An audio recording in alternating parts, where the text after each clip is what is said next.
মমতা বন্দ্যোপাধ্যায়ের বিরুদ্ধে এবং তৃণমূল কংগ্রেসের বিরুদ্ধে চার্জশিট প্রকাশ করলেন দেশের স্বরাষ্ট্রমন্ত্রী।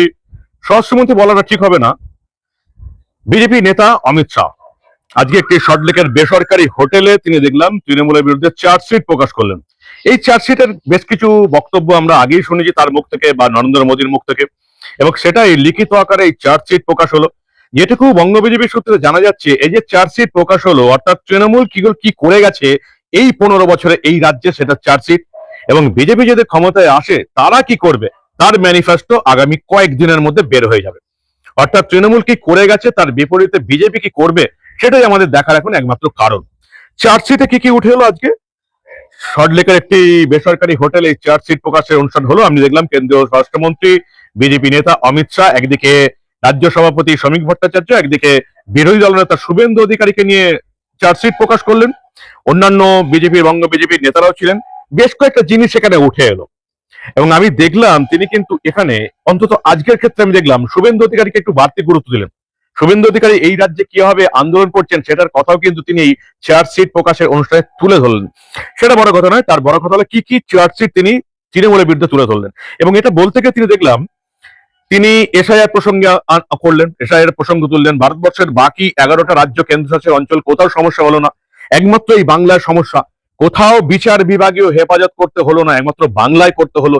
সব জায়গায় একেবারে এসআইআর কমপ্লিট, শুধু বাংলায় কমপ্লিট হলো না, তার প্রধান কারণ হচ্ছেন মমতা বন্দ্যোপাধ্যায়। এটা আপনারা ভালো করে জানেন। মমতা বন্দ্যোপাধ্যায় প্রথম থেকে এই এসআইআর বিরুদ্ধে ছিলেন। সেই জন্য তিনি ডাটা এন্ট্রি অপারেটর দিলেন না যাতে মানুষকে ভুগতে হয়, তিনি সরকারি অফিসার দিলেন না যাতে মানুষকে লাইনে দাঁড়িয়ে থাকতে হয়। এবং সেই মানুষকে লাইনে দাঁড়িয়ে থাকা, তারপরে সুপ্রিম কোর্টে গেলেন, নিজের এইআরও এবং ইআরওদের হাতেই এই এসআইআর এর ফাইনাল লিস্ট তৈরি করার দায়িত্ব ছিল। কিন্তু মমতা বন্দ্যোপাধ্যায় চলে গেলেন সুপ্রিম কোর্টে, সেখান থেকে বিচার বিভাগীয় যারা অফিসার তাদেরকে নিয়ে এলেন। 60 লক্ষ নথির মধ্যে এখন অব্দি যেটুকু খবর, গড়পড়তা 35 লাখ থেকে 40 লাখের নথি প্রায় কমপ্লিট হয়ে গেছে, আর কিছুটা বাকি আছে। এবং সেখানেও প্রায় 40 থেকে 50% মানুষের নাম বাদ যাচ্ছে, বেশিরভাগটা কিন্তু সংখ্যালঘু এলাকা। তিনি এসআইআর এর কথা তুললেন। আমরা দেখলাম আরো একটা কথার উপর তিনি জোর দিলেন, সেটা হচ্ছে অনুপ্রবেশ, যেটা এই পশ্চিমবঙ্গের একটা বরাবরের সমস্যা।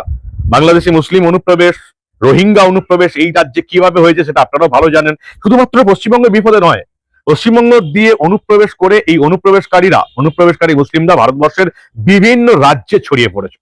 ভারতবর্ষের বিভিন্ন রাজ্যে যখন এই অনুপ্রবেশকারীরা ধরা পড়ে, দেখা যায় তাদের প্রত্যেকের আধার কার্ড, ভোটার কার্ড তৈরি হয়েছে এই পশ্চিমবঙ্গ থেকে, যেটা আমাদের কাছে একটা লজ্জার বিষয়। তিনি আরো বেশ কিছু জিনিস তুলে ধরলেন, পরিষ্কার ঘোষণা করলেন অঙ্গ, বঙ্গ এবং কলিঙ্গ, এর মধ্যে অঙ্গ এবং কলিঙ্গ বিজয় সম্পন্ন হয়ে গেছে, শুধুমাত্র বঙ্গ বিজয়টা বাকি আছে। কলিঙ্গ বিজয় মানে উড়িষ্যাতেও বিজেপি সরকার চলে এসেছে, শুধু বাংলাটা বাকি আছে। আর আমরা ভালো করেই জানি যে যে বাঙালির তৈরি জনসংঘ, শ্যামাপ্রসাদ মুখার্জির কথাই বলছি, শ্যামাপ্রসাদ মুখার্জির জনসংঘ থেকে বিজেপির উৎপত্তি। অতএব এই বাংলা যদি বিজেপির শাসন ক্ষমতায় না আসে তাহলে বিজেপির যাত্রা কখনো কমপ্লিট হবে না, সেটাও আমরা জানি। সেটা আজ আরেকবার তিনি মনে করে দিলেন। 35 পাতার চার্জশিট তিনি প্রকাশ করলেন। 35 পাতার চার্জশিটে কি রয়ে গেল? এই 35 পাতার চার্জশিটে রাষ্ট্রপতিকে হেনস্থা নিয়ে তোপ দাগলেন, বাঙালি হেনস্থা দিয়ে মিথ্যা কথা বলা হচ্ছে সেটা নিয়ে বললেন, চাকরি প্রসঙ্গে বললেন বিজেপি এলে কিন্তু চাকরি হবে, মমতার রাজ্যতে কিন্তু চাকরি বাকরি শেষ হয়ে গেছে। মহিলাদের নিরাপত্তার কথা উঠে এলো, 15 বছরের অপশাসনের কথা উঠে এসছে, আরো বেশ কিছু কথা উঠে এসছে। যেমন এই আদিবাসী মহিলা রাষ্ট্রপতি কিভাবে বারবার অপমান করা হচ্ছে সেই জিনিস তিনি তুলে ধরলেন এই চার্জশিটের মধ্য দিয়ে। কর্মসংস্থান নিয়ে তুলে ধরেছেন, কাটমানি সিন্ডিকেটরা দুর্নীতির যে দুর্নীতিবাজ এক জায়গা চলছে আমাদের রাজ্যে চলছে সেটা নিয়ে তুলে ধরলেন। মহিলাদের নিরাপত্তার উপর যোগ দিলেন। অফিসারদের বদলি নিয়েও তিনি বললেন যে সারা দেশেই ভোটের আগে অফিসারদের বদলি হয়, যার জন্য মমতা বন্দ্যোপাধ্যায় একবারে মিথ্যা কথা বলছেন। সমূলে উৎখাতের ডাক দিলেন। 15 বছরের এই কাটমানি সিন্ডিকেট রাজ উৎখাতের ডাক দিয়েছেন। মমতা বন্দ্যোপাধ্যায় কি ঘুমোচ্ছেন? অনুপ্রবেশ নিয়ে বারবার কথা বললেন। ঠিক কি বললেন অমিত শাহ, নিজের কানে আপনারা একবার শুনে নিন। कोई भी सरकार को चुनकर आने का आधार जन कल्याण के काम होते हैं। तृणमूल कांग्रेस का चुनकर आने का आधार झूठ, डर और हिंसा है।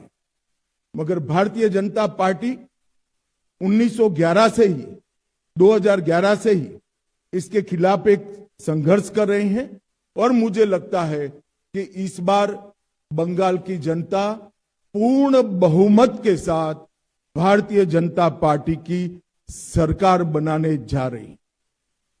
ये जो चार्जशीट है टीएमसी के 15 साल के काले चिट्ठों का संकलन है। सोनार बांग्ला का स्वप्न दिखाकर सिंडिकेट राज स्थापित कर बंगाल की जनता का शोषण करने वाले शासन की कहानी है। तृणमूल कांग्रेस के कुशासन में बंगाल भ्रष्टाचार की प्रयोगशाला बन चुका है। ऊपर से नीचे तक सफेद पोश आपराधिक सिंडिकेट जनता को परेशान कर रहे हैं और विकास के अभाव में बंगाल इंडस्ट्री के लिए एक प्रकार से ग्रेवयार्ड बन चुका है। बंगाल टीएमसी के पोंचो बिपोर जॉय से ग्रसित यहां घुसपैठियों को प्रोटेक्शन दिया जाता है। तुष्टीकरण को अपना मिशन बना चुकी है सरकार। आरजी करके केस में जो आरोपियों के वकील होते हैं इनको इनाम में राज्यसभा दिया जाता है और संदेश खाली में धड़ल्ले से आदिवासी महिलाओं का शोषण हुआ, वो भी तृणमूल कांग्रेस का पदाधिकारी था। कस्बा लॉ कॉलेज के बलात्कार में चुप्पी साध ली गई। पार्क स्ट्रीट बलात्कार को ममता बनर्जी ने घड़ी हुई घटना बताया। हंसकाली पीड़िता के केस में टीएमसी नेता के एक बेटे ने बलात्कार किया तो टीएमसी के नेताओं ने उसके महिला के चरित्र पर ही सवाल उठा दिए। कामदूनी सामूहिक बलात्कार और हत्या के लिए मुख्यमंत्री ने स्वयं महिला जो न्याय की मांग कर रही थी उनको माओवादी बताया। दुर्गापुर मेडिकल छात्रा के सामूहिक बलात्कार में महिलाओं पर सवाल उठा दिए गए कि आप बाहर क्यों जाती हैं। किस प्रकार का बंगाल आपने बनाकर रखा है जहां मुख्यमंत्री स्वयं कहती है कि महिलाओं को बाहर नहीं निकलना। অমিত শাহের এই কর্মসূচির নাম ছিল জনগণের চার্জশিট প্রকাশ। যেটা আমরা দেখলাম তিনি এক এক করে পুরো পয়েন্ট বাই পয়েন্ট এই 35 পাতার চার্জশিট বলে গেলেন এবং এই চার্জশিট মমতা বন্দ্যোপাধ্যায় সরকার কি করেছে তার চার্জশিট এবং বিজেপির তরফ থেকে বলা হয়েছে আগামী দু একদিনের মধ্যে ম্যানিফেস্টো হবে। বিজেপির ম্যানিফেস্টো যে বিজেপি এলে তারা কি করবে। ইতিমধ্যে আপনারা জানেন যে এই যে লক্ষ্মীর ভান্ডার এখন চলছে 1500 টাকার ভাতা দেওয়া আছে সেটা বাড়িয়ে 3000 টাকা করা হবে যেটা ইতিমধ্যে ঘোষণা হয়ে গেছে। কিন্তু 3000 টাকার অন্নপূর্ণা ভান্ডারের পাশেও বিজেপি সরকার এলে এই পশ্চিমবঙ্গের আর কি কি উপকার হবে সেটাও আশা করি আমরা বিজেপির ম্যানিফেস্টোতে জানতে পারবো। আমাদের প্রতিনিধি সানিয়া আজকে স্পটে ছিল অমিত শাহের এই চার্জশিট প্রকাশের অনুষ্ঠানে। সে কি পয়েন্ট তুলে ধরছে আপনাদের জন্য দেখুন আপনারা। গতকাল রাতে বঙ্গ সফরে এসেছিলেন স্বরাষ্ট্রমন্ত্রী অমিত শাহ। মূলত জনগণের চার্জশিট প্রকাশ করতেই তিনি এসেছিলেন। এই যে দেখতে পাচ্ছেন আজকে বিজেপির তরফ থেকে সাংবাদিক সম্মেলন করে এই চার্জশিট প্রকাশ করেছেন তিনি। চার্জশিটে প্রথমেই যেটা লেখা রয়েছে, তৃণমূলের 15 বছরের অপশাসনের রক্তাক্ত পশ্চিমবঙ্গের অভিশপ্ত অধ্যায়। মূলত এই চার্জশিটে যে বিষয়গুলো রয়েছে, বিগত দিনে পশ্চিমবঙ্গে ঘটে যাওয়া, বিগত 15 বছরে পশ্চিমবঙ্গে ঘটে যাওয়া একাধিক ঘটনা নিয়ে, অর্থাৎ তৃণমূল শাসনকালে পশ্চিমবঙ্গে ঘটে যাওয়া কামদুনি থেকে শুরু করে আরজিকর সমস্ত বিষয় কিন্তু এই চার্জশিটে রয়েছে। যদি এক একটা অধ্যায় এই চার্জশিটের পাতা উল্টে উল্টে দেখানো হয় তাহলে পরিষ্কার একেবারে দেখাবো 14 নম্বর পাতায় নারীদের সঙ্গে বিশ্বাসঘাতকতা। অর্থাৎ আমাদের রাজ্যে কামদুনি থেকে আরজিকর একাধিক জায়গায় নারীরা নির্যাতিত হয়েছে, তারা বিচার পায়নি, সেই ঘটনাগুলোর কথা তুলে ধরেছে এই চার্জশিটে। এছাড়াও বিভিন্ন বিষয়গুলো রয়েছে, কৃষকদের সঙ্গে অন্যায়। আর একটা দেখানোর চেষ্টা করবো শিল্পের শ্মশান পশ্চিমবঙ্গ। সিঙ্গুর আন্দোলন থেকে যেই মমতা বন্দ্যোপাধ্যায়ের উত্থান, যিনি নিজে একটা সময় শিল্পের কথা বলতেন, সেই মমতা বন্দ্যোপাধ্যায়ের জন্যই কিন্তু একটা সময় এখান থেকে টাটারা চলে গেছিলেন এবং বর্তমানে পশ্চিমবঙ্গ শিল্প শ্মশান। পশ্চিমবঙ্গে আর যে কোনো শিল্প নেই সেই কথাটা এই চার্জশিটে তুলে ধরা রয়েছে এবং এই সরকারের আমলে আর যে শিল্প আসতে পারবে না সেই কথাই তারা বলছেন। এছাড়াও একাধিক পাতাগুলোতে বিভিন্ন ইস্যুগুলো তারা তুলে ধরেছেন। অবহেলিত জমি ও ফসল উৎপাদন, পাশাপাশি বিভিন্ন ইস্যু, স্বাস্থ্য পরিষেবার চরম উদাসীনতা।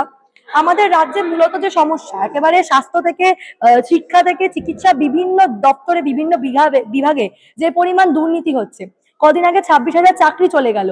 শিক্ষা ক্ষেত্রে দুর্নীতি, স্বাস্থ্য ক্ষেত্রে দুর্নীতি, সমস্ত কথাই কিন্তু এই চার্জশিটে তুলে ধরা হয়েছে। এর আগে জানি নির্বাচনের আগে আমরা বিধানসভা ভিত্তিক চার্জশিট বার করা হয়েছিল বিজেপির তরফে।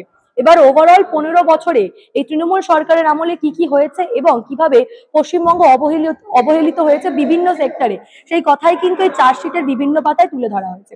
পাশাপাশি আবারও সামনে 26-এর নির্বাচনে বিজেপির জয় হলে কি কি করবেন বিজেপি, কিভাবে নারী সুরক্ষার কথা তারা ভাববেন আগামীতে, শিক্ষা থেকে স্বাস্থ্য সমস্ত সেক্টরে পশ্চিমবঙ্গকে উন্নয়নের দিকে নিয়ে যাবেন, সেই বার্তায় কিন্তু, সেই প্রতিশ্রুতি কিন্তু আবার অমিত শাহ দিয়ে গেছেন। চার্জশিট দেখলেন, এখন আমরা বিজেপির ম্যানিফেস্টো দেখার জন্য তৈরি আছি। শুধুমাত্র 3,000 টাকার অন্নপূর্ণা ভান্ডার নয়, শুধুমাত্র ভাতা নয়, বিজেপি এলে কতটা কর্মসংস্থানের উপর জোর দেবে, শিল্প কারখানা কতটা আসবে, যেভাবে আমাদের অসম এবং বিহার উন্নতি হয়েছে সেভাবে আমাদের পশ্চিমবঙ্গে কতটা উন্নতি হবে সেদিকে আমরা তাকিয়ে আছি। ফলে বিজেপির চার্জশিট আজকে প্রকাশ হলো ঠিকই, মমতা বন্দ্যোপাধ্যায় কি করেছে না করেছে এটা তো আমরা এতদিন জেনেই গেছি। চার্জশিটের চেয়েও আমাদের কাছে সবচেয়ে যেটা গুরুত্বপূর্ণ যে বিজেপির ম্যানিফেস্টো, এবং সেই ম্যানিফেস্টোতে এই বাংলার জন্য, এই পশ্চিমবঙ্গের জন্য কি কি জিনিস থাকে সেটা দেখার জন্য আমরা অপেক্ষা করে বসে আছি। আশা করি আর দুদিনের মধ্যে বিজেপির ম্যানিফেস্টো আমাদের কাছে চলে আসবে। আমরা দেখতে চাই যে এই পশ্চিমবঙ্গে পরিবর্তন হয়ে বিজেপির সরকার এলে তারা আমাদের জন্য কি কি ঠিক জিনিস নিয়ে আসে, শিল্প কারখানা পরিকাঠামো ডেভেলপমেন্ট এবং অন্যান্য জিনিস। সবচেয়ে বড় কথা, এই অনুপ্রবেশ যে জন্য আমাদের রাজ্যের ক্ষতি হচ্ছে, আমাদের দেশের ক্ষতি হচ্ছে, সেটা বন্ধ করার জন্য কি কি পরিকল্পনা নিয়ে আসে, এ রাজ্যে এনআরসি চালু হয় কিনা সেদিকেও আমাদের নজর থাকবে। আপনারা নজর রাখুন দা নিউজ বাংলা। আমরা আবার এই রাজ্যে ভোট সংক্রান্ত কোনো তথ্যই চেপে রাখতে দেব না।